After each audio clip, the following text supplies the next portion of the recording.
Hello, this is Dr. Shruti, consultant, 39 hospitals at LB Nagar branch. So ఈరోజు మనం IVF యొక్క side effects ఏమైనా ఉంటాయా దీని గురించి మాట్లాడతాం. అసలు సైడ్ ఎఫెక్ట్స్ ఉంటాయా, ఇది ఓన్లీ ఒక మిత్తా? సో దీంట్లో చాలా మందికి వచ్చే doubts, first of all common queries in IVF ఏమేం డౌట్స్ ఉంటాయి. ఐవీఎఫ్లో మా బేబీనే ఉంటుందా, మా ఎగ్సే తీసుకుంటారా, వేరే వాళ్ళది ఆర్టిఫిషియల్ ఏమైనా కలుపుతారా, వేరే ఎవరిదో స్పర్మ్ కానీ అట్లా వేస్తారా అని అనుకుంటారు. దీనికి ఆన్సర్ వచ్చేసి no, everything is transparent in our 39 అండి. So we at every point of the treatment husband and వైఫ్ని పిలిచి ప్రతి ఒక్కటి వాళ్ళ చూపించి and even their oocyte quality ఎలా ఉందో, స్పర్మ్ క్వాలిటీ ఎలా ఉందో అన్నీ కూడా వాళ్ళతో డిస్కస్ చేయడం జరుగుతుంది.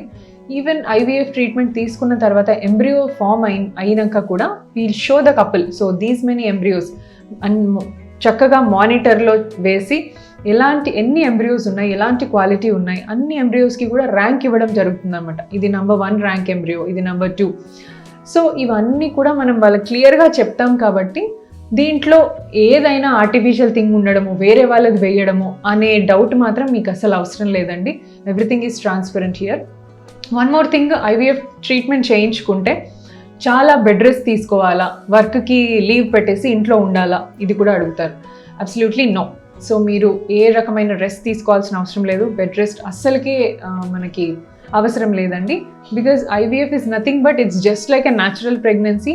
It starts from the day 2 of the women's period వచ్చిన 2వ రోజు నుంచి ట్రీట్మెంట్ మొదలవుతుంది యాజ్ ఇంజెక్షన్స్. సో ఇంజెక్షన్స్ ఒకటి డైలీ తీసుకోవాల్సి ఉంటుంది. So you have to come to the centre, get administered the injection and మీరు వర్క్కి వెళ్ళిపోవచ్చు అనమాట. సో ఇలా ఎంత యాక్టివ్గా ఉంటే అంత మంచి ఎగ్ క్వాలిటీ వస్తుంది కాబట్టి బెడ్ రెస్ట్ అనేది జస్ట్ అ మిత్ అండి. So you can be as active as you are for IVF treatment. So next ఇంకా ఎంబ్రియో ట్రాన్స్ఫర్. సరే, పికప్కి అవసరం లేదు. ఎంబ్రియో ట్రాన్స్ఫర్, బేబీని ఒక్కసారి మన గర్భాశయంలో ట్రాన్స్ఫర్ చేసుకున్న తర్వాత అప్పుడు బెడ్ రెస్ట్ ఉండాలా. ఇది నథింగ్ బట్ న్యాచురల్ ప్రెగ్నెన్సీకి చాలా సిమిలర్ అండి. జస్ట్ బికాజ్ ఐవీఎఫ్ వాళ్ళు ఏంటంటే చాలా డబ్బులు ఖర్చు పెట్టి వాళ్ళకు ఉన్నదంతా పెట్టేసి చేయించుకుంటారు కాబట్టి they tend to be more careful. So ప్రెగ్నెన్సీకి ప్లాన్ చేసే వాళ్ళు జాగ్రత్తగా ఉండడం ఎప్పటికైనా మంచిదే. సో ఆఫ్టర్ ద ట్రాన్స్ఫర్ మరీ జంపింగ్ కానీ రన్నింగ్ కానీ ఇలాంటివి అలౌ చేయం. But your daily routine, cooking and household activities ఇవన్నీ కూడా మీరు చేసుకోవచ్చు. కొంచెం హెవీ వెయిట్స్ లిఫ్ట్ చేయడము లేదా very very long journeys like 6 to 8 hours journeys ఇలాంటివి మాత్రం చేయకపోతే సరిపోతుంది even after the embryo transfer. Next వచ్చేసి బాగా లావ్ అయిపోతారా ఐవీఎఫ్ చేయించుకుంటే, ఇంజెక్షన్స్ ఊరికే తీసుకున్న తర్వాత చాలా లావ్ అయిపోతారా, మాకేమైనా అదర్ హెల్త్ ప్రాబ్లమ్స్ వస్తాయా అని కూడా అడుగుతారు. So hormonal treatment is only temporary అండి. మీకు ఇచ్చే ఐవీఎఫ్ మెడిసిన్స్ ఆ 10 daysకి మాత్రమే పనిచేస్తాయి. అండ్ ఈచ్ ఇంజెక్షన్ ఒక డే ఇంజెక్షన్ ఇస్తే అది ఆ నెక్స్ట్ డే కల్లా బాడీలోంచి ఎక్స్క్రీట్ అయిపోతుంది. సో మీకు అది తీసుకోవడం వల్ల లావ్ అయిపోవడం అనే డౌట్ ఏమీ అక్కర్లేదు.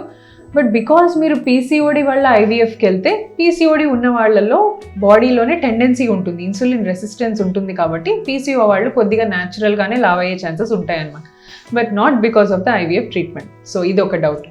ఇంకొంతమంది ఏంటంటే మాకు పుట్టే బేబీస్ ఎలా ఉంటారు, ఐవీఎఫ్ ద్వారా ఒకవేళ పిల్లలు పుడితే తెలివి ఎలా ఉంటుంది, తర్వాత వాళ్ళకి ఇంకేమైనా ప్రాబ్లమ్స్ ఉంటాయా అని కూడా అడుగుతారు. సో ఐవీఎఫ్లో న్యాచురల్ ప్రెగ్నెన్సీ కంటే కూడా స్టడీస్ తెలుసుకుంది ఏంటంటే ఇంకా హెల్తియర్ అండ్ ఇంటెలిజెంట్ బేబీస్ ఉన్నారండి. ఎందుకు ఇంటెలిజెంట్ బేబీస్ ఉన్నారు అంటే న్యాచురల్ ప్రెగ్నెన్సీలో ఏ ఎగ్ కలుస్తుందో, ఏ స్పర్మ్ కలుస్తుందో nobody knows. But here in IVF మనం సెలెక్ట్ చేస్తాము, మీ బాడీలో ఏ ఎగ్ బాగుందో బెస్ట్ ఎగ్ని సెలెక్ట్ చేస్తాము, బెస్ట్ స్పర్మ్ని పిక్ చేస్తాము అండ్ ఫామ్ అయిన ఎంబ్రియోస్లో కూడా టాప్ క్వాలిటీ ఎంబ్రియోని మాత్రమే సెలెక్ట్ చేసి ట్రాన్స్ఫర్ చేస్తాం కాబట్టి these are all definitely healthier pregnancies and బేబీకి కూడా ఏ రకమైన ప్రాబ్లమ్స్ ఉండదండి. అంటిల్ అండ్ అన్లెస్ మీకు జెనెటిక్ ప్రాబ్లం ఏమైనా ఉంటే అది తెలియకుండా ఏమైనా బేబీకి ట్రాన్స్ఫర్ అవ్వచ్చే తప్ప ఓన్లీ ఐవీఎఫ్ ద్వారా కొత్త ప్రాబ్లం క్రియేట్ అయింది అన్న డౌట్స్ మాత్రం మీకు అక్కర్లేదు. నెక్స్ట్ వచ్చేసి ఓన్లీ యంగ్ ఏజ్ వాళ్ళు అసలు ఐవీఎఫ్ చేయించుకోకూడదు, తర్వాత 30 తర్వాత 35 తర్వాతే చేయించుకోవాలి. సో ఏజ్ లిమిట్స్ ఏమైనా ఉన్నాయని ఇంకో డౌట్ ఉంటుంది.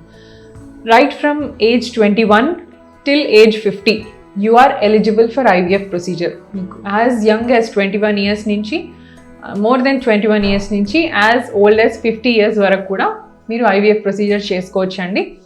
కొంతమందికి ఏంటంటే 21 ఇయర్స్ 22 ఇయర్స్కే ట్యూబ్స్ రెండు ప్రాబ్లం అయిపోయి ఉండొచ్చు. సో ఇలాంటి వాళ్ళు వెయిట్ చేసినా కూడా న్యాచురల్లీ జస్ట్ టైం వేస్ట్ చేయడం తప్ప ప్రెగ్నెన్సీ అనేది రాదు. whenever she is ready for pregnancy, even if she is 22 years, she can go ahead with IVF. And 50 years వాళ్ళకు కూడా మరి 50 ఇయర్స్ అంటే అసలు బాగుంటాయా ఎగ్స్, ఐవీఎఫ్ ఎట్లా అంటున్నారు అని మీరు అడగచ్చు. 50 ఇయర్స్ వాళ్ళలో ఎగ్స్ కంప్లీట్లీ ఎగ్జాస్టెడ్ అయిపోయి ఉంటాయండి. బట్ డోనార్ ఎగ్స్ ద్వారా వీళ్ళకి హ్యాపీగా ఐవీఎఫ్లో ప్రెగ్నెన్సీ పొందొచ్చు, డోనార్ ఎగ్ కానీ డోనార్ ఎంబ్రియో కానీ. So these are few queries, చాలామందికి దీని రిలేటెడ్ క్వైరీస్ ఉంటాయి. సో ఇవన్నీ కూడా నేను మీకు మిత్స్ అన్ని బర్స్ట్ చేశాను అనుకుంటున్నాను. Thank you.